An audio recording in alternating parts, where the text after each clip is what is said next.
Assalamualaikum warahmatullahi wabarakatuh. Bismillahirrahmanirrahim. Alhamdulillah. Wassalatu wassalamu ala Rasulillah nabiyina Muhammadin ibni Abdillah wa ala alihi wa ashabihi wa man wala. Kita masuk tajuk yang baru di bawah topik besar Al-Kibr ataupun penyakit kesombongan, iaitu penjelasan tentang terapi pengubatan sifat sombong dan cara memperoleh sifat tawaduk. Dalam bahasa Arabnya disebut dengan bayanut turuq fi mu'alajatil kibr wa iktisabil tawaduk. Menjelaskan turuq jalan-jalan fi mu'alajah untuk mengubati al-kibr, sifat sombong, wa iktisabit tawaduk, dan bagaimana untuk kita memperolehi sifat tawaduk. Ketahuilah bahawa penyakit sombong merupakan penyakit yang sukar untuk dihindari oleh setiap orang. Ini merupakan penyakit yang membawa ke arah kehancuran, baik di dunia maupun di akhirat. Oleh itu, usaha untuk menghilangkannya merupakan fardu ain. Jadi untuk menghilangkan usaha ataupun mujahadah kita untuk menghilangkan penyakit sombong ini adalah fardu ain, kata dia, bukan fardu kifayah. Fardu ain iaitu kewajipan individu, kewajipan setiap individu. Bukan hanya sebatas keinginan. Mana bukan sekadar bergantung pada keinginan kita, tidak. Kita ingin membuangnya, kita buang. Kalau kita tak ingin, kita tidak buangnya. Itu bukan. Fardu ain ini mesti satu kewajipan. Membuang riak daripada hati, membuang sombong daripada hati, membuang hasad daripada hati. Semua itu adalah fardu ain. Bukan hanya sebatas keinginan, akan tetapi sudah harus melangkah kepada langkah pengubatan. Yang maknanya memang kita mesti mengubatinya. Dan mesti mengikisnya, membuangnya. Terapi pengubatannya boleh dilakukan dengan bertahap. Pertama, menghilangkan akar penyakit itu. Itu yang pertama sekali. Dalam bahasa Arabnya disebut dengan isti'sali asli, mencabut daripada akarnya. Itu yang pertama sekali. Kita berusaha untuk mencabut kesombongan itu daripada akarnya. Yang kedua, mencegah munculnya kembali, yang disebabkan beberapa faktor. Jadi setelah kita mencabut akar, kalau kita tidak mencegah, maka sombong itu akan datang balik, akan muncul semula. Jadi sebab itu kita kena maintain lah. Setelah kita mengubati, kita untuk memastikan hati kita ni sihat, bebas daripada segala jenis penyakit hati, termasuk sombong ini. Yang telah pun kita bersihkan, maka kita perlu mengambil langkah-langkah protect, langkah-langkah berjaga-jaga, pengawalan supaya dia tidak berulang. Tahap pertama, menghilang akar penyakit ini. Terapi pengubatannya adalah dengan ilmu dan amal. Ilmu dan amal. Kerana penyakit ini tidak mungkin boleh disembuhkan kecuali dengan kedua-dua perkara tersebut, iaitu dengan ilmu dan juga amalan. Ada perkara-perkara yang kita kena tahu dan kita kena dalamkan ilmu dan makrifah kita. Dan barulah kita boleh mencabut sombong ini daripada akar. Dan yang keduanya adalah amalan. Ada suatu tindakan, suatu amalan yang perlu kita laksanakan.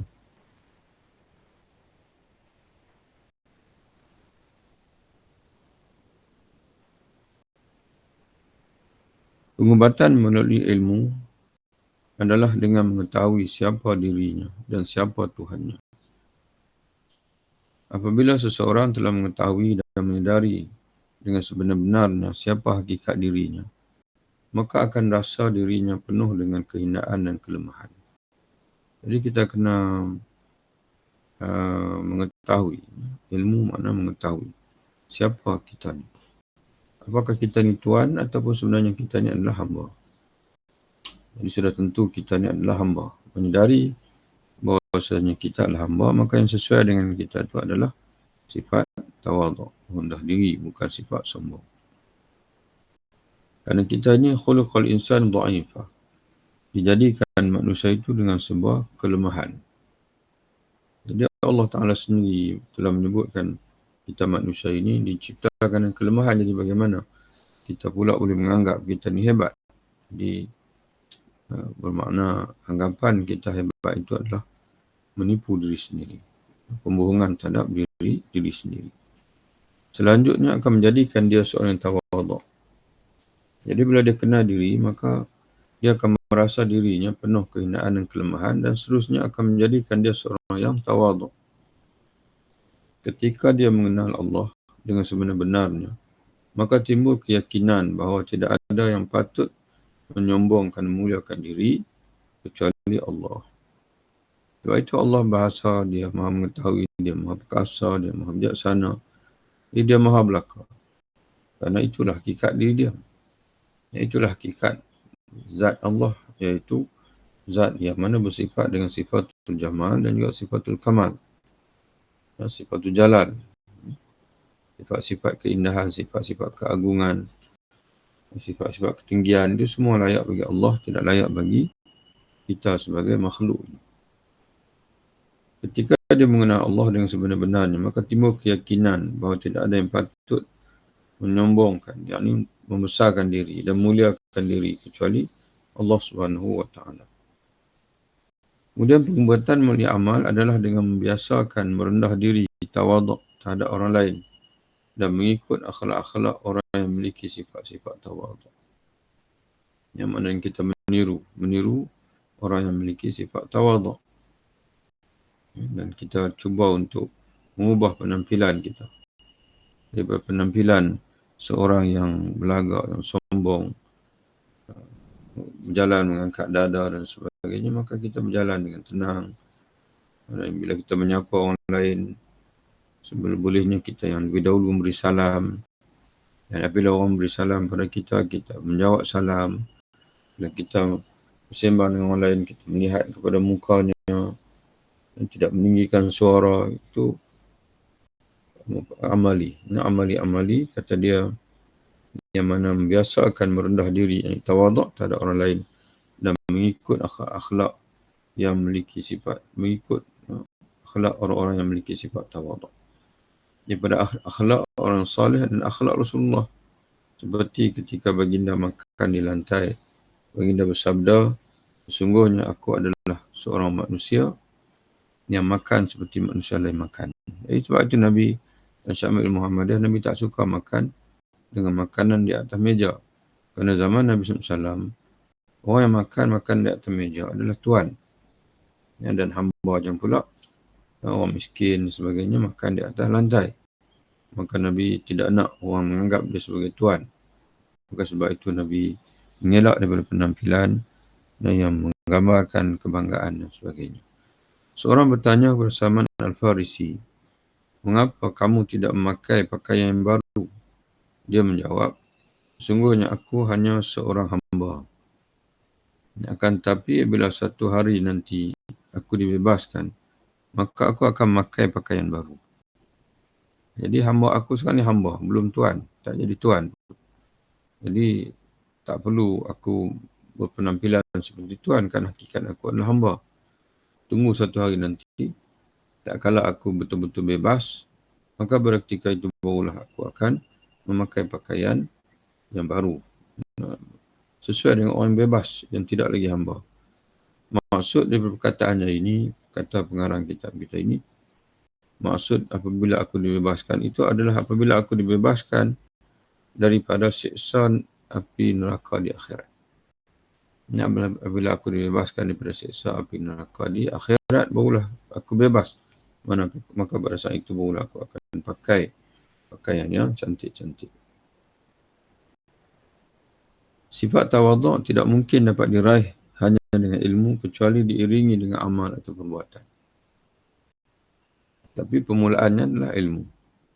Permulaannya adalah ilmu, kemudian kita amalkan ilmu kita itu dan kita sentiasa membentuk penampilan kita dengan penampilan yang merendah diri. Sebagaimana Rasulullah SAW merintahkan para sahabat baginda yang masih ada dalam hatinya penyakit jahiliah ini sombong untuk beriman pada Allah dan Rasulnya serta untuk melakukan salat kerana salat merupakan tiang agama. Jadi sebab itu salat ini mendidik kita untuk kita bersifat dengan segala sifat yang baik. Itu salat. Pergerakan dalam salat itu melatih kita, mendidik kita bermasyarakat, boleh patuh pada imam, boleh kita sembahyang berjamaah, mendidik kita dengan waktu, mendisiplinkan waktu. Kerana orang yang nak salat berjamaah ini dia perlu hadir awal waktu. Kerana tidak ada mana-mana masjid dan sebagainya salat dengan melewatkan waktu. Semua masjid di muka dunia ini salat di awal waktu. Dan mendisiplinkan kita dengan wuduknya, dengan berada dalam safnya. Dan begitu juga salat ini mendidik kita dengan jiwa-jiwa yang baik. Yang jiwa melalui bacaan-bacaan salat itu menggambarkan kerendahan diri kita sebagai manusia. Kita masuk kepada Allahu Akbar, Allah Maha Besar. Kemudian kita bertasbih menyucikan Allah. Kemudian kita rokok, sujud, tunduk di hadapan Allah. Merendah diri kepada Allah Subhanahu wa Ta'ala. Di dalam salat, terdapat rahsia-rahsia sehingga menjadikan agama ini tegak berdiri. Mana rahsia-rahsia yang menjadikan agama kita ini sentiasa teguh. Sebab agama ni tidak boleh sambil lewat kerana menyalahi apa yang Allah Ta'ala sebut. Apa yang Allah Ta'ala perintahkan dalam surah Rum. Fa'aqim wajhaka lidini hanifan. Tegakkanlah wajah kamu. Luruskanlah wajah kamu menghadap ke arah agama. Hanifan, dalam keadaan hati kamu hanya cenderung pada agama dan berpaling daripada selain daripada agama Allah. Fitrah Allah. Kerana itulah fitrah Allah, kejadian Allah. Allati fataran nasa 'alaiha. Yang mana Allah menciptakan manusia di atas fitrah tersebut. La tabdila li khalqillah. Selama-lama yang tidak ada perubahan pada ciptaan Allah Subhanahu wa Ta'ala. Salah satu rahsia yang terdapat dalam solat yang akan membawa seseorang menjadi tawaduk ialah kepatuhannya untuk melakukan berdiri, rokok dan sujud. Mana dia patuh kepada Allah sama ada ketika berdiri, ketika rokok, ketika sujud. Iaitu sebagaimana Allah SWT menyebutkan dalam Al-Quran Karim, dalam surah Ali Imran, di hujung surah Ali Imran. Tak kala Allah menyebutkan tentang ulil albab, maka Allah menegaskan alladzina yadhkuruna Allah qiyaman wa qu'udan wa 'ala junubihim. Iaitu orang yang cerdik, yang memiliki hati dan juga akal, fikiran yang jernih, kata Allah. Itulah ulul albab, adalah orang-orang yang mengingati Allah pada ketika berdiri, duduk dan juga ketika berbaring. Menurut sebagian mufassir, yang dimaksudkan itu adalah salat. Mengingati Allah dengan salat, yang di mana posisi salat itu ada ketika berdiri, ketika kita duduk. Dan kalau melihat kepada kemampuan, bila ada ketikanya waktu kita sihat, kita salat, mengingati Allah dengan berdiri. Dan bila kita sakit, tetap kita mengingati Allah. Tapi sambil kita duduk ataupun sambil kita mengiring di atas rusuk kanan atau rusuk kiri. Akan tapi ada kalanya hawa nafsu membisikkan bahawa dirinya telah terbebas daripada sifat sombong. Ada kalanya nafsu bersuara dekat kita bahawasanya kita dah bebas daripada sombong. Kita tak sombong lagi. Apakah benar begitu?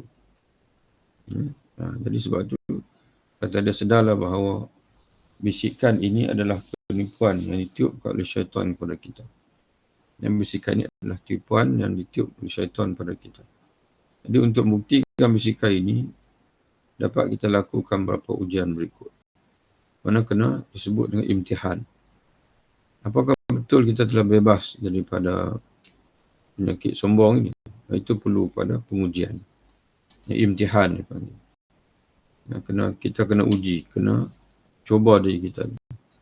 Apakah betul kita telah bebas daripada penyakit sombong. Yang pertama kata dia melakukan perbincangan dengan teman. Dengan teman. Apabila pendapat teman kita betul, apakah kita boleh menerima dan mengucapkan terima kasih kerana telah menyedarkan akan kesalahan pemikiran kita. Bila kita berbincang dengan kawan kita ataupun kita ditegur oleh orang lain dan kita tahu bahawasanya pendapat kita salah dan pendapat dia betul.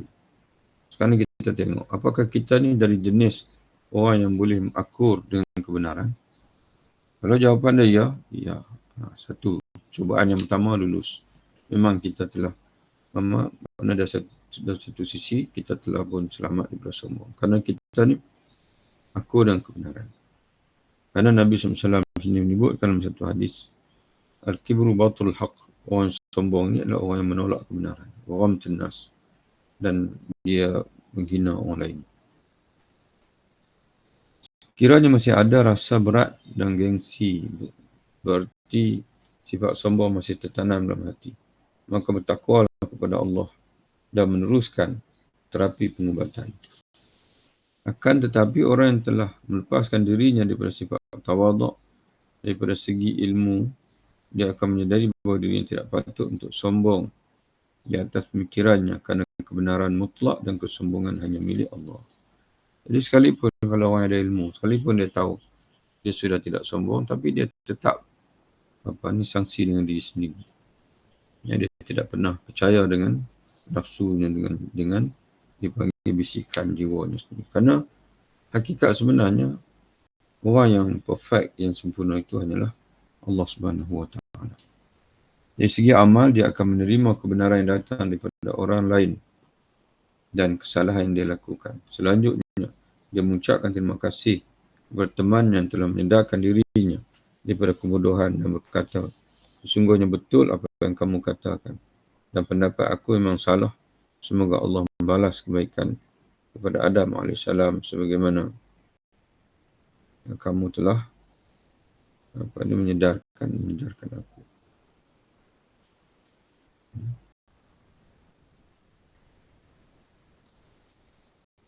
Jadi seolah dia menyebutkan bahawa sifat ini ada pada sifat Nabi Adam AS. Dan dengan kita membaca kisah Nabi Adam AS, maka menyedarkan kita bahawasanya dengan kita segera kembali kepada Allah, menyedari kesilapan diri kita, maka itu akan membawa kita kembali kepada posisi keredaan Allah pada kita. Beza dengan iblis. Iblis ini dia melakukan kesalahan dengan sebab kesombongan sehingga hari ini dia belum bertaubat kepada Allah Subhanahu Wa Taala.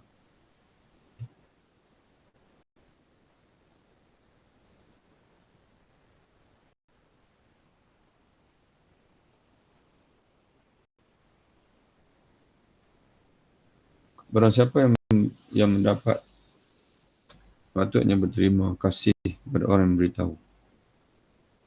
Apabila anda biasa melakukan perkara ini dalam setiap kesempatan, ketika bincang bermusyawarah, maka akan menjadi tabiat yang menyatu dalam diri. Hilanglah beban untuk menerima kebenaran daripada orang lain. Kerana menerima kebenaran daripada orang lain merupakan satu yang sukar. Dia ibarat ada beban atas dipanggil atas belakang kita tu.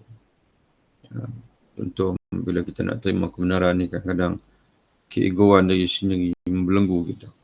Tapi bila kita melatih diri kita, sedikit demi sedikit melatih untuk menerima kebenaran, siapa saja menegur kita, kita terima, kita ucap terima kasih, akhirnya beban itu sudah tidak ada lagi. Bahkan akan menjadi kegembiraan.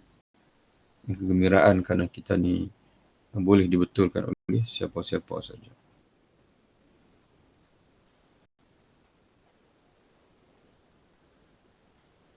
Sehingga sebati, menjadi tabiat yang sebati dalam diri. Hilanglah beban untuk menerima kebenaran dari orang lain, mengucapkan terima berterima kasih kepadanya dan mengakui akan kesalahannya. Jadi dia akan sentiasa mengucapkan terima kasih kepada orang yang menegurnya. Dan dia sentiasa mengakui kesalahannya. Apabila ketika bersama-sama seseorang berat untuk menerima pendapat orang lain yang bertentangan dengan pendapatnya, tetapi ketika sendiri dia menerimanya, maka ini tidak dinamakan sifat sombong melainkan riya.